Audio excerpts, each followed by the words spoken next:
Drink, drink, drunk. Drink, drink, drunk. Drink, drink, drunk. This is Triple X Productions, music on steroids. The world must be getting smaller, mine just might be getting bigger. She be wanting me to call her, she just broke up with a nigga. I'm back in the club back in me. Baby, what would you do to be in VIP? While walking through the pedestrian mall, many people noticed the stores, college students, and the prevalent homeless community. One homeless person who stood out to us is Tyrell Spitt, better known around Iowa City as Tyrell Spitt.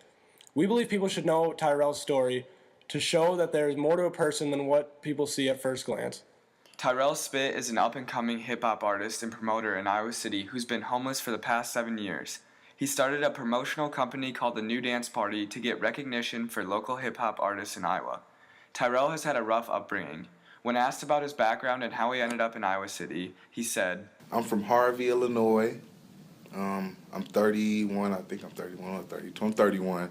And I moved to Iowa City maybe 11 years ago. And how I ended up in Iowa City, I had some cousins up here, to be honest. They sold drugs. They used to sell crack cocaine. And they cousins brought me up here for that. And I kind of stayed, and they all left. I stopped selling crack cocaine at the age of about 25 years old, 25, 26. Stopped selling it. And my first time ever being in the street was in 2006. We then asked Tyrell how he felt about downtown Iowa City. I love Iowa City. Like, I love the people here in Iowa City. If it weren't for like just the people here and the students and the staff at the university, I wouldn't have survived as long as I have. You know, because I've slept in hallways and students would be like, oh, you're fine. That's why I try to put myself in the street so people would see me. So when they see me like on their side of town or whatever, they won't think I'm there to harm them or some gal here just causing the trouble. So I had to put myself out there in the light so they get to know that I'm gonna always be there. Like, okay, this guy's safe. He's gonna be here again tomorrow. So I had to put myself out there. Anything you don't really like about Iowa City? Right, it's been the last couple years. There's a lot I don't like about it. Yeah. Well, in the last couple years with the homeless and the problems going on, the last couple years been the hardest thing to see. Because I was picking cigarettes out the crevices. I was cleaning up after all the people that was littering, especially in the Ped Mall. And it was really hard. So I was going to like the city council lady, Karen Cubby, which over there that owns Beatology. She's have owner getting a broom from her, coming down here cleaning up all the time. So I love everything about Iowa City. I saw the one picture on your Facebook. You were holding a sign about synthetic weed. Yes. That happened when the guy at the den, the manager named Dan, started kicking people, most people that the homeless downtown out the den because it was causing too much traffic and too much awareness to what was going on in his store. So a couple of us went to he kicked me out. And he looked me in the eye, he said, Tyrell, there's nothing you can do about this. I'm like, oh, really? Because I'm the last one he kicked out. And so we went to the news people, and we started, documenting what was going on.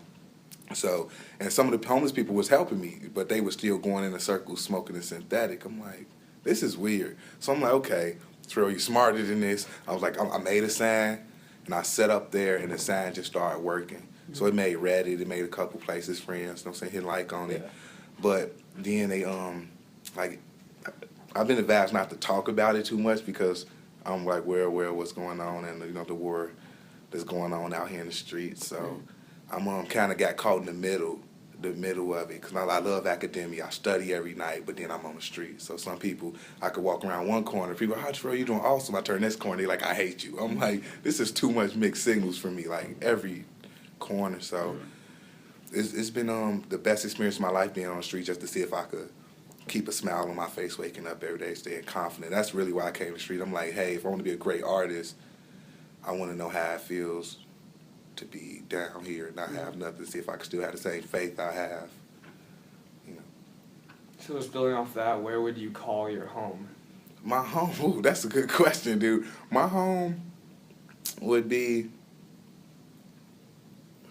my home is in my heart, really. Like, no matter where I'm at, I'm fine.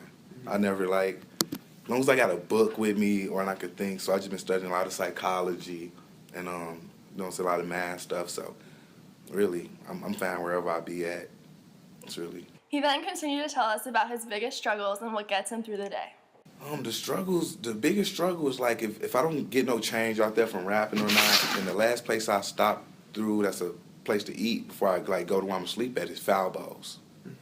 If it wasn't for Foul Balls pizza, dude, I would be probably not here right now. So Shout out to Foul Balls. yeah, Foul Balls saved my life. The people there saved my life for sure.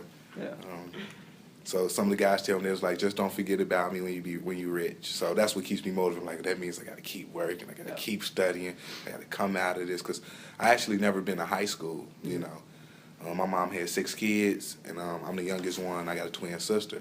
And the last day I went to school, the last 2 weeks of junior high school, I got in a fight with a jock. And he got suspended for a week. I got suspended for 2 weeks, and it was going into the graduation. So the principal's like, you're not going to be able to walk across stage. I'm like, are you kidding me? Now, I failed 7th grade and had to repeat 7th grade. So I'm like, you're not about to let me walk across stage? And I just made a decision not to go back to school. So when the truance officers was coming, like looking for me in junior high, I used to run. One of the experiences I had, my mom was going to get me registered. And when we was walking to this junior high school, I turned around and ran the other way. Textbook case, I ran so fast because I wanted her, if she came to look, I would have made it past the other corner so she wouldn't see me. And that's when I really realized I wasn't going back to school. I was like, I'm not. So I used to take, on this one, people was getting food stamp coupons. So I used to take some of my sister them food stamp coupons and go sit on this roof and just look at the stars all night. Crying, eating Twinkies and Doritos, like, that's what I want to know. I'm like, that's the only thing in the world I want to know. So I was like, I'm going to base my life on trying to figure this stuff out. So I just fell in love with the science books and writing and stuff like that. We wanted to know the details of his promotional company, The New Dance Party, which has nearly 2,000 likes on Facebook. Well, how we came about it, first off, they was having parties at the yacht club called Dance Party. So I knew that name was hot. I was like, okay, that name hot. They know that name, Dance Party. So we had some parties at Firewater, me and a guy named Tyler Davis. And Tyler, he's a genius. He about to be like the next Kanye. He's a white kid, about 22 years old. He's amazing. He's about to be an amazing producer. He's doing a lot of philanthropy work now. He actually just moved to Chicago and teaching on the south side of Chicago. He's here for Thanksgiving, but he's amazing. So we had a couple parties. I figured the best way to get people to the music was to have a party and slash some of my music in the rotation to see how they respond to it. So we had a couple parties there, but with the 21 thing implemented where they can't be in a bar, that bar didn't survive. So, and I just I kept the page. The name was out there, so I was like, I'm just keep this page and start promoting everybody else's music. I was like, I just want people to know the music. So I kind of want to get into media because everybody was trying to get in music and trying to get signed. I'm like, well, we might as well just create our own label or something or keep this name. And so a lot of the rappers in the state mad at me because I was thinking ahead of them. The New Dance Party's goal is for hip-hop artists exclusively from the state of Iowa to gain recognition. We promote all events, any hip-hop event. So that's the case. Somebody don't share an event with you in hip-hop in the state, you can just type the New Dance Parties and find out what's going on. So somebody come out with a new song, we'll post it up there. And it makes it easier for me to share my stuff because at first I wouldn't even promote my music on there because a lot of guys didn't like that. I could promote myself, so I kind of held back from doing that. So when these guys started kind of turning their back on me, I'm like, okay, I'm going to promote my music on here. And like I said, a lot of the guys are in the state pretty mad at me about me wanting to get in media because I think everybody want to get in music. I'm like, we need people to get in media too, especially in the state of Iowa to show that, you know, it's a lot going here and we need a base for that for in case somebody out of the state needs to know that there's a market here. They need to go to one place and be like, wow, there's a lot of people that in one area that's supporting hip-hop. So it's really hard to find without that there's a market here in Iowa for hip-hop. Tyrell then told us about the motivations behind his company and where he hopes it will go. Well, when I was in the street and reading these business books in 2006, one of the things I seen that stuck with me was some quotes in the business book, and it said, have a clear vision, specific direction, and a goal for your organization. Focus on the most important aspects of your vision, goals, and strategies. Listen to what others say, which is hard for me, and be willing to accept and act upon criticism and suggestions. So it's new to me. Like, I never dreamed that I'd be trying to like get in administrative work. It's just that it kept me busy.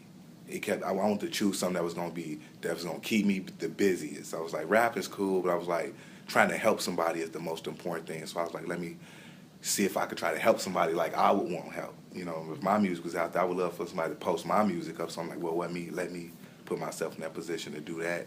So I'm just looking for a lot of support.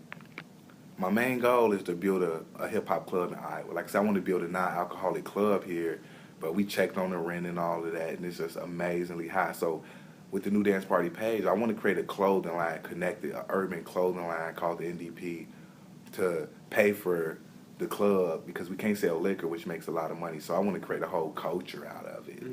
So it could, like, commercials, you could come out of club, commercials. We have a studio up in there. We provide, you know, we burn CDs and duplicates and, you know, do as much as we can for an artist. So I want to create a club that's a full service place that can help people without liquor.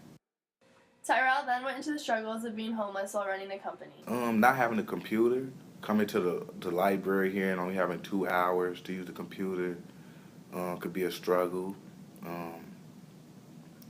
Not really having a lot of resources. Like, I'm not working right now, so I'm not working. I don't got no money, like, to pay for advertisement, which is really hard. So that's why I keep trying to get more people on the page, so when I do pay for advertisement, it'll go to a lot of people. And the advertisement on Facebook's telling me I could reach up to like 30,000 people when I do pay in this small area. So that's why I'm like really worried and I be paranoid about me setting up an organization, because I'm watching how all my friends are turning their back. I'm like, what's going on? Why everybody? I'm like, oh, I'm creating an organization, and it's not really, you know, what's a lot of people don't want that really in Iowa right now, especially a hip-hop organization. So I got to be really careful about setting some up like that. Tyrell then went further into detail about how he thinks people view him. A lot of people worried about how I study too hard. They want they got their eyes on me. I could say that much, because they know I want to have a huge voice. So I got a lot of people watching me, and a lot of reasons my friends know I turn their backs, because they know I'm getting in media. And so they like, dude, we don't want to be nowhere near you while you're going through this. Hopefully I make it, but you know, that's probably the hardest thing I've been going through, is realizing that I'm jumping into a field that no one really wants to jump into. They don't want to get in media and advertisement. I love it. You know, I love that type of stuff. So I love the art. So I figure I should invest in it now than later. We then asked Tyrell what he thought his biggest accomplishment was so far. A couple years ago, I got the interview in Papa John, the Tippy building, whatever. I got the interview on David Sharmatz, which is a phone interview, which is the senior vice president of Stars and Encore. So I got to interview him. That was a pretty big accomplishment for me. Finally, Tyrell goes into how he would like to give back to the community that has helped him through the years. Really trying to give back. I'm trying to say, hey, I'm not a bad guy. You know, I want to do something, do the impossible. I want to show somebody that, you know, I want to show Iowa that actually I care, like going to the Wesley Center and the food programs. I thank them every day. I want to give something back to show them that I really like was paying attention. You know, not just out here in the street. You know, especially for these students, I want to give them something back. Planes and lowest lanes know how to fly my fortune could buy a A-E-I-O or a U-Pack. I like to solve the puzzle. The glory is De Janeiro. I'm like Cupid minus the arrow. She said, Valentino, you got more game than the Riverside Casino. I said, what's your price? She replied, I'm not for sale, but if I was, I would cost a slice of caramel apple cake. So we went into the kitchen and it started to bang. The world must